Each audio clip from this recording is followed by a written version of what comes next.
ஸ்டாலின் அவருடைய தந்தை மு. கருணாநிதி அவர்களை விட தற்போது தந்தை செய்த அந்த வேதனைகளை எல்லாம் முறியடித்து தினந்தோறும் கொலை, கொள்ளை, பாலியல் வன்கொடுமை, போதைப்பொருள் நடமாட்டம் நிறைந்த பாதுகாப்பற்ற மாநிலமாக தமிழ்நாட்டை மாற்றி கின்னஸ் சாதனை படைத்துள்ளார் முத்துவேல் கருணாநிதி ஸ்டாலின். எப்படி சோழர் காலம் பொற்காலம் என்று சொல்லுகிறோமோ அதே போல ஸ்டாலின் காலம் வேதனை காலம். பெண் கத்தியால் குத்தி கொலை செய்யப்பட்டுள்ள சம்பவம் நம்மை நடுநடுங்க செய்திருக்கிறது.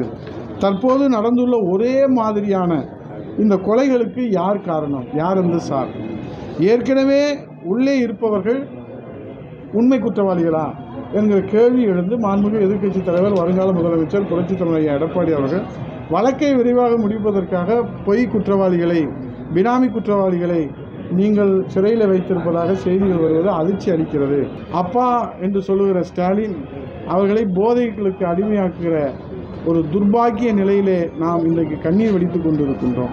அண்ணா பல்கலைக்கழக மாணவி முதல் அரக்கோண மாணவி வரை திமுக நிர்வாகிகளால் நிகழும் பாலியல் வன்கொடுமை, ஓய்வு பெற்ற எஸ்ஐ முதல் ஒன்றுமறியாத குழந்தைகள் வரை குற்றவாளிகளால் நிகழும் படுகொலை, இப்படி பொம்மை முதலமைச்சர் முத்துவேல் கருணாநிதி ஸ்டாலின் அவர்களின் பொறுப்பற்ற முறையிலான ஆட்சியால் தமிழ்நாடு தடுமாறுகிறது. நேற்றைய தினம் வைகாசி விசாகத்திலே 10,000 பக்தர்களுக்கு, அவருடைய குடும்ப உறுப்பினர்களுக்கு அறுசுவை அன்னதானத்தை வழங்கி பெருமை சேர்த்து கழக அம்மா பேரவைக்கு புரட்சித் தமிழர் ஐயா எடப்பாடி அவருடைய தலைமையில் மீண்டும் அம்மா ஆட்சி மலர வேண்டும் என்கிற அந்த சிறப்பு பிரார்த்தனையோடு தொடர்ந்து 5வது ஆண்டுகளாக அந்த அன்னதானத்தை நடத்தி வருகிற வெற்றிவேல் அவர்கள் பங்கேற்றிருக்கின்றார்கள்.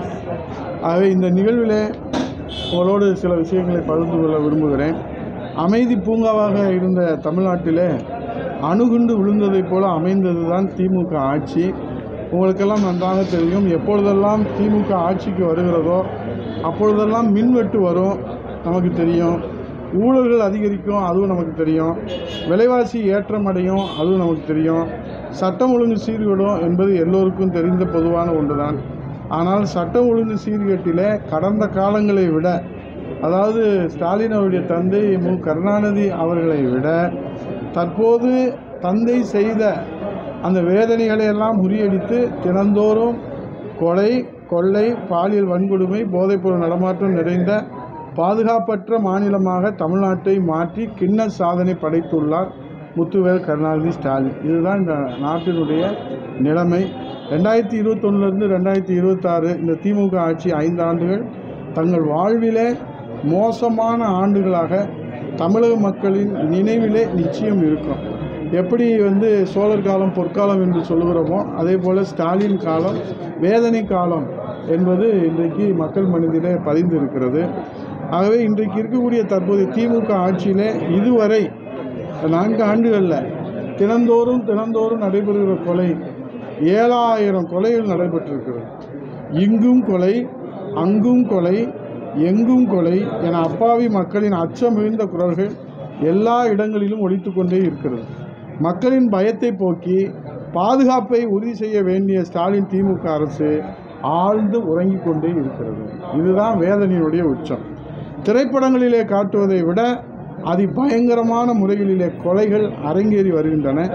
நாளுக்கு நாள் குற்றங்கள் எண்ணிக்கை உயர்ந்து கொண்டே போகிறது. ஸ்டாலின் அரசின் நிர்வாக தோல்வியால் சட்டம் ஒழுங்கு முற்றிலுமாக சீர்குலைந்து இருப்பது இந்த ஆட்சியினுடைய அவலமாக பார்க்கப்படுகிறது.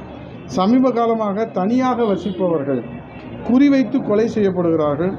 பல்லடம் 3 கொலை, ஈரோடு 2 கொலை என எல்லா குற்றங்களையும் ஒரே கும்பல் தான் செய்துள்ளது என்றும், குற்றவாளிகளை கைது செய்து விட்டதாகவும், மக்கள் அச்சப்பட தேவையில்லை என காவல்துறை அறிக்கை வெளியிட்டு அந்த அறிக்கையின் ஈரம் காய்வதற்குள்ளாக மீண்டும் நாமக்கல் மாவட்டம் பரமத்தி வேலூரிலே தோட்டத்து வீட்டில் தனியாக வசித்து வந்த சாமியாத்தாள் என்கிற வயது முதிர்ந்த பெண் கத்தியால் குத்தி கொலை செய்யப்பட்டுள்ள சம்பவம் நம்மை நடுநடுங்க செய்திருக்கிறது. தற்போது நடந்துள்ள ஒரே மாதிரியான இந்த கொலைகளுக்கு யார் காரணம், யார் சார்? ஏற்கனவே உள்ளே இருப்பவர்கள் உண்மை குற்றவாளிகளா என்கிற கேள்வி எழுந்து மாண்புமிகு எதிர்க்கட்சி தலைவர் வருங்கால முதலமைச்சர் புரட்சித் தலைவர் ஐயா எடப்பாடி அவர்கள் வழக்கை விரைவாக முடிப்பதற்காக பொய் குற்றவாளிகளை, பினாமி குற்றவாளிகளை நீங்கள் சிறையில் வைத்திருப்பதாக செய்திகள் வருவது அதிர்ச்சி அளிக்கிறது என்று மக்களிடத்திலே அவர் தெள்ளத் தெளிவாக அறிக்கை கொடுத்திருக்கின்றார்கள். ஆக உள்ளே இருப்பவர்கள் உண்மை குற்றவாளிகளா உருவாக்கப்பட்ட குற்றவாளிகளா என்பது இப்போது பட்டிமன்றமாக நடைபெற்று கொண்டிருக்கின்றது. திமுக ஆட்சியில் குற்றவாளிகளுக்கு துளியும் பயம் இல்லை. தூசு அளவு கூட இந்த காவல்துறையின் மீது அரசின் மீது பயம் இல்லை. நடக்கக்கூடிய குற்றங்களை குறைக்க வேண்டிய அரசு அதை மறைக்க பார்க்கிறதை தவிர அதை நான் தடுத்து நிறுத்தி அது இனிமேல் நடைபெறாது என்கிற ஒரு நிலையை உருவாக்குவதற்கு இந்த அரசு தயாரில்லை. எனவே இந்த சூழலை குற்றவாளிகள் சாதகமாக்கிக் கொள்வதால் குற்ற செயல்கள் அதிகரித்து கொண்டே போவது நம் நெஞ்சை பதைபதைக்க வைக்கின்றது. தனி மனிதனுக்கு பாதுகாப்பு இல்லை என்ற நிலை உருவானால் எந்த முன்னேற்றமும் வளர்ச்சியும் மாநிலத்தில் ஏற்படும். தனி மனித வளர்ச்சி தான் ஒட்டுமொத்த சமுதாயத்தினுடைய வளர்ச்சி. தனி மனித வளர்ச்சியே கேள்விக்குறியாக இருக்கிற போது சமுதாயத்தின் வளர்ச்சி எங்கே இருக்கும்?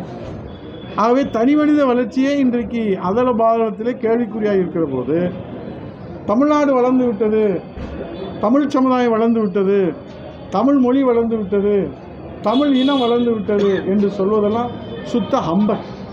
அதில் துளி அளவும் உண்மை இல்லை.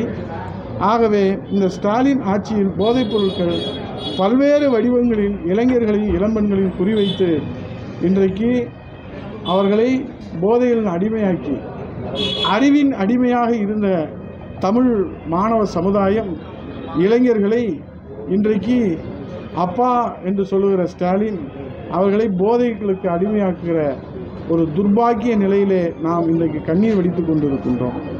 சமூகத்திலே ஒடுக்குமுறைக்கு உள்ளாகும் பெண்களின் முன்னேற்றத்திற்காக இயங்கி வரும் தாம்பரத்திலே உள்ள அரசு சேவை இல்லத்திலே 13 வயது சிறுமி அங்குள்ள காவலாளியே பாலியல் வன்கொடுமை செய்து காலை ஒடித்து பாலியல் வன்கொடுமை வேலியே பயிரை பெய்கிற ஒரு அவல நிலையை நாம் பார்க்கிறோம். ஆகவே வணக்கத்திற்குரிய ஊடக நண்பர்களே, தமிழ்நாட்டு மக்களே, அண்ணா பல்கலைக்கழக மாணவி முதல் அரக்கோண மாணவி வரை திமுக நிர்வாகிகளால் நிகழும் பாலியல் வன்கொடுமை, ஓய்வு பெற்ற எஸ்ஐ முதல் ஒன்றுமறியாத குழந்தைகள் வரை குற்றவாளிகளால் நிகழும் படுகொலை, இப்படி பொம்மை முதலமைச்சர் முத்துவேல் கருணாநிதி ஸ்டாலின் அவர்களின் பொறுப்பற்ற முறையிலான ஆட்சியால் தமிழ்நாடு தடுமாறுகிறது.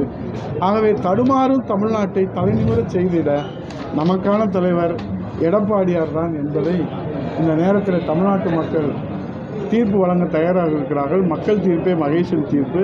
இந்த அரசின் மீது கடும் கோபத்தில் இன்றைக்கு இந்த தமிழ்நாட்டு மக்கள் இருக்கிறார்கள் என்பதை இந்த நேரத்தில் சொல்லி, ஆகவே இந்த அரசு உடனடியாக வீட்டுக்கு போக வேண்டிய அரசு. இதில் காலதாமதமே இல்லை. ஏன்னா ஒவ்வொரு நாளும் காலத்தில் இது மிகப்பெரிய அளவில் மக்களுக்கு பாதிப்பை ஏற்படுத்தும். அதல பாலத்தில் மக்களை இன்றைக்கு படுகொலியிலே தள்ளி இருக்கிறது என்பதை சொல்லி இந்த அரசு வீட்டுக்கு போக வேண்டும் சொல்லி நன்றி கூறி விடைபெறுகிறேன். நன்றி, வணக்கம்.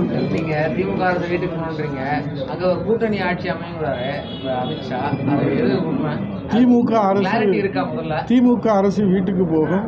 எங்கள் புரட்சித் தமிழர் ஐயா எடப்பாடியாருடைய தலைமையில் இன்றைக்கு மிகப்பெரிய கூட்டணி மாபெரும் வெற்றியை தமிழ்நாட்டு மக்கள் வழங்குவதற்கு தயாராகிவிட்டார்கள். எத்தனை குழப்பங்களை ஏற்படுத்தினாலும், எத்தனை திசை திருப்பினாலும் அதிலே மக்களும் தெளிவாக இருக்கிறார்கள். எங்கள் பொதுச் செயலாளரும் தெளிவாக இருக்கிறார், நாங்களும் தெளிவாக இருக்கிறோம், நீங்களும் தெளிவாக இருக்கிறீர்கள். ஆனால் யாருடைய அழுத்தத்தால் அதில் தெளிவு இல்லாததை போல நீங்கள்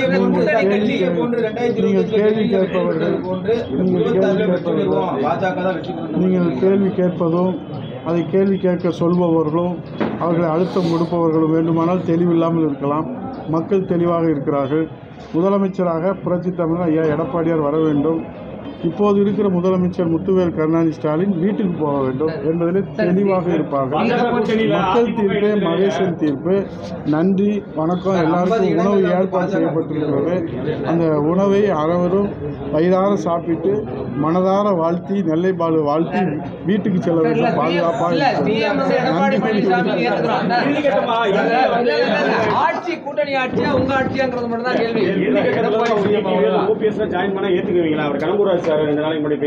உங்கள் அனைவருக்கும் வயிறார புளியோதரை தயார் செய்திருக்கிறார்.